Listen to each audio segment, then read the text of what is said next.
More now on this developing story. Senator Max Baucus is saying Democrats will hold a special caucus as early as this Thursday where they could unveil their tax plan. This comes as House Republicans get ready for the big unveiling of their agenda this week, outlining what the party will be supporting in this election year. So where will they stand on taxes? Let's ask Republican Representative Member Issa of California. He joins us now. Wonderful to see you, Congressman. Thanks for coming back and seeing us again. Now, I just want to give you the most often received email that I get from our viewers about this whole question, what's going to happen with taxes. They say taxes go up on January 1st regardless, before the next Congress is sworn in. So even if Republicans win in November, what can you do about taxes going up?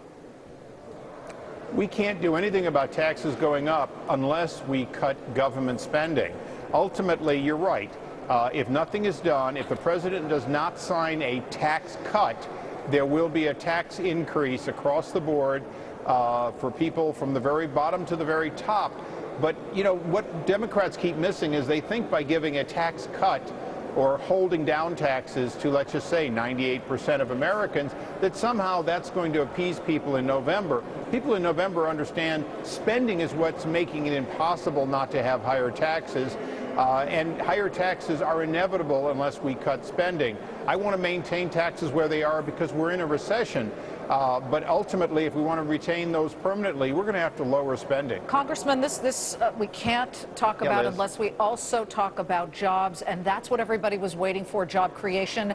We have, what do you say to this? We have the Bush tax cuts in place at the moment, yet companies aren't hiring. Who's to say that if you keep these in place, that we will see some hiring?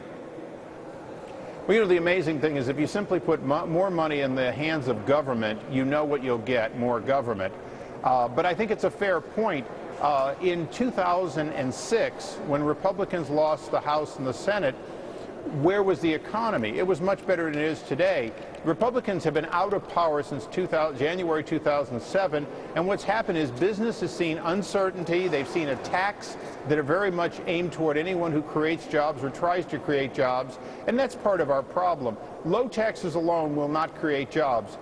A government that allows the private sector to do what it does and isn't antagonistic will help create jobs. So again, am I for low taxes? Absolutely. Would I like to see these taxes retained, at least for the near future? Absolutely. But certainty about how the government treats people who are trying to create jobs is really the key to unlocking the entrepreneurial spirit in this country. That's what's been missing. That's a big part of what we want to do come January if we're given the majority. Congressman, a lot of people have been focusing on Democrats moving over to the Republican side, the Blue Dogs, on this issue of taxes. But there are also some Republicans, some very moderate Republicans, some might even say liberal Republicans, who are so bitter about getting the boot in the primaries that they might, during the lame duck session, cross over and vote with Democrats on the issue of raising taxes on the top level. Is that conceivable? Well, there's certainly always people that are big government Republicans.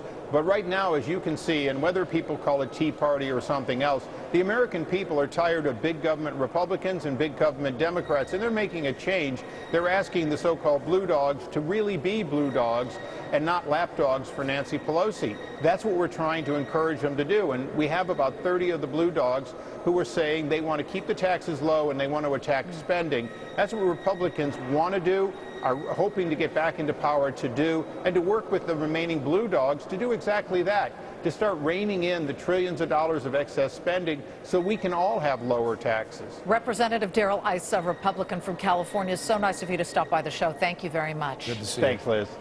So if nothing else